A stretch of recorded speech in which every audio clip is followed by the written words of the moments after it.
Morning, I'm Molly and I make websites. And here we go. That's a cloud. It's a cloud. Got that one at home. It's a cloud. That's the cloud. It's not fluffy. It doesn't look like candy floss. You can't waft your hand through it. It's huge warehouses full of stacks of blinky light computers that are really hot, like your laptop when it sits on your lap. They take loads and loads of energy to keep them all running 24 hours a day, loads of energy and a huge amount of water to keep them cool and not explode, I guess. So there's hundreds of these all over the world, and that's where all the stuff is. Your website, every photo you've ever taken of your lunch, all your emails, everything in that Dropbox folder you forgot about and they keep emailing you to say is full. It's all there. And so you have a digital carbon footprint. Some of you probably know, but lots of people don't know, and I have to be like a horrible Grim Reaper saying, oh, here you go, something else to feel guilty about. I knew you were doing really well with your recycling, but I'm going to use the phrase carbon footprint a bit, but it is a bit of a problematic thing. It was invented by, I want to say BP or Shell, one of those guys, to kind of shift the blame on the individual as opposed to, huge corporations and governments and bigger forces. And it's also very hard to calculate because there's so much that goes into it, primary, secondary, tertiary impacts of every action or industry or thing that goes on. But you know what I mean when I say it. It's just trying, and it's being hard to calculate, it's never going to be accurate, but as the best we can figure it out, it's a good measure. And then if we're using the same sort of methodology to calculate things, then we can compare once we've made changes, which I'll come on to later. But how big of a problem is it? So again, really hard to calculate, and I think this might be even from a couple of years ago, so it's hard to know, changing all the time, but information technology, including all of the internet, everything online, and the sort of lifespan of the hardware is estimated around 1.8 to 3.9. It doesn't seem that bad. 1, that's the smallest number. But the whole of the UK, turns out that was a smaller number, the whole of the UK is only 0.89. And that's everything the UK does, not the UK's computing. And the industry that we sort of think of as one of the biggest polluters, the whole of aviation across the world is 2.5. And it's probably just going to get bigger. I mean, it definitely is, because, little sidebar, because this is about your website, not AI, but AI is horrifically power hungry. Training the LLMs, any prompt you do, I saw an estimate that it's about 32 times the carbon footprint of a Google search. And the big tech companies, they've got plans to build new nuclear power stations just to power the AI that they want to make. So, it's really useful for lots of things, but maybe don't keep using it to write a poem with a swear word in, or something that's not that helpful. You can write those yourself. And there's about 1 billion websites. So that means there's billions upon billions of pages on the internet. And I don't know if you've seen websites, loads of them are shit. I wish we could just delete them. And each individual page, the actual physical size of the file, because that's what it is. It's just like on your computer when you store a Word document, the files of your website are stored on those hot computers in the warehouses. And it's gone up. It's more than doubled over the last 10 years, I guess, because we've got more embedded videos and exciting things we can do on websites that we didn't have in the 90s. And everyone got very excited and piled them all on to make these amazing online experiences. But that takes a lot of energy to power. So, presumably we want to do something about that and be helpful to the world. So where do we start? And you can't know what to do about a problem until you know what the problem is. So I used to be a teacher. I'm going to say something you'd never say as a teacher, but get your phone out, guys. Go to website carbon.com, your laptop if you're near it. And there you can put in the URL of your website, just the homepage, because it's often the heaviest page on a website, depending. And you will get a grade. There's quite a lot of different calculators for websites, but this one's quite nice. It's got really simple user interface with green and red. If you don't have a website of your own, I'm so sorry, you could try putting this one in. This is off the UN's website about climate change.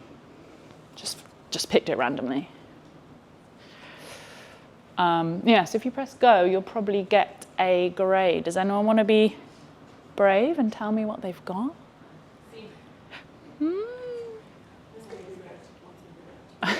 I'll tell you what, I'll explain the grades and then people might get a bit braver. Because Oh, that's always a good sign. It's taking too long to load this. So if anyone's a sort of recovering clever kid who is absolutely devoed because they haven't got an A, don't worry. The grading system they've made sets the global average footprint as an F. So anything above an F means your footprint is smaller than the average across everything they've tested. So that is good. You're doing better than most anything above an F. Anything, yeah. And then if it's an F, you're at or worse than the average. So, yeah, anywhere here is fine. And now you know that, anyone, you got a D, good for you. That's 2 up. Anyone else? Ooh, look at those. Yeah, you know, you can go back later and check that page you've got that's got 8 videos on it. So, not every website can get or should be aiming to get to an A+, because there's certain industries or things that need to be on websites that just, you can get it down, but you're just never going to get it that far. But generally what you can do is improve from where you are now. And that's what I was saying about the calculation. This is a kind of rough calculation that makes a lot of assumptions, but you know, if it's an E now, you might be able to get it up to a C. And that's a really good, quite small improvement. So you'll notice we're literally talking about fractions of a gram, which really does feel like, what's the point? And yeah, you could just be like, well, that's not worth my time. But my friend Tom, who's Cowork Crew host in London, Tom Garfield, I'm still on this analogy from him, which is, if there was an earthquake and you rocked up with a dustpan and brush, that would be, you'd feel stupid, like literally what am I doing here? I'm getting these 3 grains of dust up. But if we all turned up with a dustpan and brush, a couple of people have got brooms, someone's even clubbed together and got one of those industrial Henrys that can do wet and dry, it would have a real impact. We could make a real dent in clearing up that disaster zone. So, you know, it's a bit like when you're standing by your sink, washing out your recycling really diligently and thinking, you know, in the grand scheme of things, should I even bother? But if we all bother, it will have an impact. And then your choice is really to either make a tiny improvement or do no improvement. So let's choose the one that's not just doing nothing.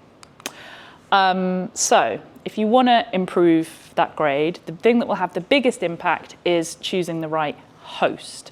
So that is the company that's actually holding onto your files for you in various different data centers and serving it up. So if you have built your site on Wix on Squarespace, you don't have a choice. They are the builder of your website and the host of your website. You can't just pick it up and move it to a different host like you can if you're on WordPress or a different CMS.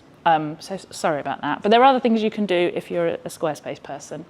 Because if you think about it, the exact same website, even if you've made no changes to what's on there, if it's being hosted by a data center that's running off coal, if you move it somewhere where they've got their own solar farm powering the whole thing, it's immediately, well, a billion times better, I guess. Probably not, that's not good maths. So if you've moved host or you can't move host, the next thing to do is actually, ideally, at the beginning of the design process, you are kind of looking at your decisions you make with a sort of sustainability goggles on. Or you can do this while you're sort of auditing your current website, which is go all Marie Kondo on it. You know, things in your website like your, cookie policy might not spark joy, but they have to be there. But just ask yourself, first of all, do I really need it? The thing with the lowest carbon footprint is a thing that doesn't exist. Maybe, I mean, a lot of websites, we could just delete them, but maybe don't do that to yours. So just making sure that things are really earning their place. Have I just put this photo here because it felt like there was a bit of a gap? Is this a boring stock photo of two blokes shaking hands? And like, is that actually driving sales for my business? Is that actually keeping people on my website? Probably not. So just and that will, help you make your website better if there's not clutter that doesn't need to be there. And then the things that do earn their place, it's about how can I actually make the file size of that element smaller, and then it's like storing it and serving it up to people efficiently, which is where we get in to the more techie bit that if that's not your job, you're not going to be able to do to your own website, but going through and seeing what actually needs to be there is definitely, within your skill set. And then if you do want to get a little bit more into it and figuring out what's going on, let's play detective. So if you go to digitalbeacon.co, so it's another calculator. It uses the same sort of methodology and the grading system as Website Carbon. It just looks a little bit more like, ooh, what's here? But if you run your site through there, so this is actually the result from that UN webpage about climate change, which has an absolutely huge, it's an F, and it's got 11 megabyte page, which I'm like, what is on there? I don't know, I didn't even read to the end of it, but yeah, that's pretty mad. But you'll get that at the top of the page, and if you scroll down, you get this page breakdown with loads of stuff that, I don't actually know what some of this is.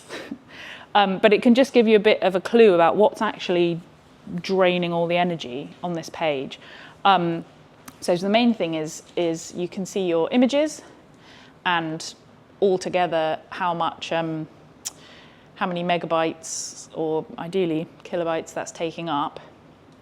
The font is a really interesting one. Is anyone whose website is on Squarespace? Or uses Squarespace? Oh, just a couple. But it can help other people. I've noticed this on Squarespace websites because you set all your styles in a special place where you're like, I want the headers to be this font. Sometimes, if you haven't gone through and set every single option that they offer you, there's a few default ones in there. So actually, every time your website loads, it's loading some font file. Even though if you've only got 2 beautiful, elegant fonts on your site, every time the page loads, it's actually loading the files for the fonts you're not even using because they're still set in the back end of Squarespace. So this is loading 14 font files. Again, it's not, no one needs 14 fonts on their website, I guess, unless it's like a font website where they're showing you different ones and like which ones you want to buy, which this is not. So that's another little place where you might see, oh, something's not quite, a really easy thing, I just need to change that setting in the styles thing and that'll go away. Script is a lot of the code that actually makes your website happen, and this one's really high on Squarespace websites. And it's also like any things that are happening on your website, like trigger this to happen, trigger that to happen, that's in there. So that's not necessarily the one that you need to be fiddling with. Don't know what all this stuff is, but the other one that might come up is videos as well separately. But it'll just tell you, are these images really, really huge, and have I got something switched on I didn't need to have switched on. So the usual suspects that are making the web page really heavy is videos, pictures, fonts, and that the actual just bulk of the code, like I said. Videos are really big. And particularly if you've got anything auto-playing on your website, just turn that off. Because most people don't want a bloody video loading when they're trying to look at something. And if you've got one of those huge like header videos at the top that's playing, people normally load a website and then start scrolling. So you've put megabytes and megabytes of gubbins up, and then people aren't actually even watching it, sorry. So videos is definitely one of those things where you've really got to be, is this actually working hard for the goal for my website? And if your website is because you're a video production agency, you're going to have videos on there, because that watching those videos is going to make people buy from you.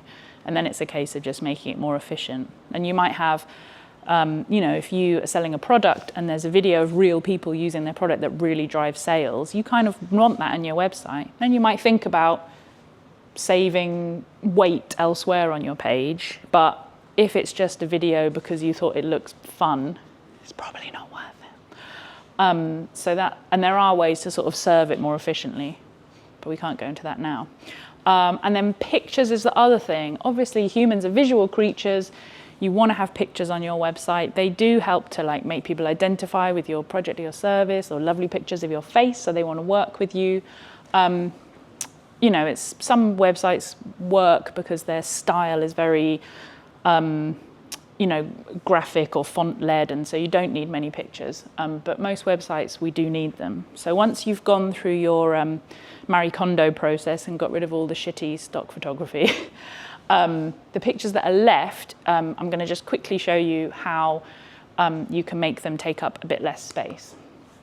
So the first thing is getting them the right size. If on your website it's a nice picture of your face next to some text, sort of taking up half the screen, if the font, the actual file that you've uploaded is 4,000 pixels wide, because you got it straight off your brand photographer and whacked it on the website, no one is ever going to look at it that wide. Maybe, those, even on the widest desktop, people don't often have the window stretched there. Maybe if they've rented a cinema and then they're projecting your website up onto the screen, it'll be more than 4,000 pixels. But I'm not quite sure what the context for that would be. And I don't know, maybe you've got different stuff going on if that's happening in your life that you need to be focusing on. So just getting it the right size. Sometimes it's a bit of trial and error, because sometimes having it a little bit bigger than you need makes it look a bit crisper. So there is sometimes a bit of, let me shrink it to this, upload it, not quite right, that you need to do. But generally, the size that it's going to be on a nice big, like that monitor there, a nice big designery computer on a desktop, that's the biggest it's going to be. So it just doesn't need to be any bigger, and you can shave loads of weight off just by having them the right size. And when you've got them the right size, you can compress them, which is a magic thing. Please don't ask me how it happens, but you go to this website and there's a nice Panda, and you pop your file on there, and the Panda gives you the file back, and it's exactly the same, but it's smaller. I don't know what the Panda does, but go to the Panda and do that. And then you can upload it to your website. And if you've got a WordPress website, there's plugins like Smush is one that I use, and various other ones that then wrap up the little pandas file and whoosh it out onto people's computers in a way that takes up less energy than if you didn't have that. That's the technical detail. So if you've got a Wix or a Squarespace website, you can kind of only do those two. But those builders are always trying, because a lighter website is a faster website, and people want fast websites, they are kind of working on their product all the time. So I think, the Squarespace of today is a lot quicker and lighter, and they're doing this compression and serving efficiently more than 5 years ago. So behind the scenes, they are doing things that will help you with this. So again, because we're talking about these small gains, and it's really invisible. A lot of people don't know about carbon footprint, then probably fewer care. And in terms of the bottom line and driving sort of customer behavior, it's just not very visible. If a company completely changed their packaging to nice brown paper, everyone can kind of, oh, they're eco, I'm going to buy them. But your website could actually look exactly the same as it's always done, but have a third of the carbon footprint. And people are like, oh, okay. Like, it's not necessarily that impactful in terms of like, look at us, we're doing loads of eco stuff, and that sort of PR kudos reasons for doing things. But luckily, a more sustainable website is better for so many other things. So, as I said, they're faster, and search engines like fast websites, users like fast websites. No one wants to be hanging around waiting for that beautiful header video to load that you're not going to watch. So yeah, that's the first win-win.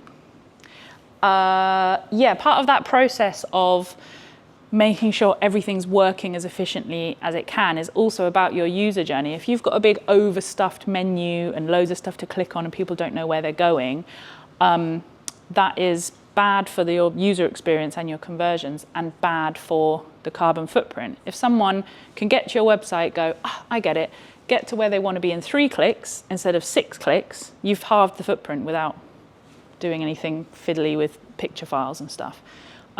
So yeah, another win-win. Just cutting out crap you don't need in your life as well as your website is good for the UX and conversions again. Having the copy on your website can be more sustainable. Again, if you've got loads of waffle, loads of stuff that people find confusing, they're going to the wrong page, they're having to read through 3 pages of gubbins before they decide to buy because you're not getting to the point, that means more page loads, that means more energy. That is not being stuffed with the aforementioned stock photos is good for just not looking shit. And they can be more accessible. So it's not a given, but if you're going through this process and making your interface really clear, making it load efficiently, making it really easy to navigate, that can mean you're in a really good position to be, that your website is navigable by screen readers or people using keyboards or people who can't deal with your website because of the cognitive load because it's a mess. So you're actually on your way to being more accessible, which is good for being inclusive, complying legally with not excluding people from accessing your product, for your bottom line, because more people can look at your website, more people can buy, and just not being a dick. And that's it. So that's my website, A+. And that's my LinkedIn. And that QR code is to my newsletter, which is really short. So I send every single week, one's just going out in a minute, in 2 hours, guys, that something useful for your business about websites or sustainability, or a bit more about accessibility as I'm learning more about that, and something else which might be, a recipe, a bit of trivia. My bit of trivia that I didn't know people didn't know is Big Mo from EastEnders is Gary Oldman's sister. And her stage name is Layla Morse, which is an anagram of Mia Sorella, because when Gary Oldman went out with Isabella Rossellini, that's what she used to call her. And Isabella Rossellini is Ingrid Bergman's daughter. So there's a link between classic Hollywood and EastEnders for you. If you like stuff like that, and my average read time is 101 seconds. If you've got 101 seconds every week to find out gold like that, get on board with the newsletter. And if you have any other questions about everything, then you can come and find me this afternoon, because I'm here eating cake. Thank you.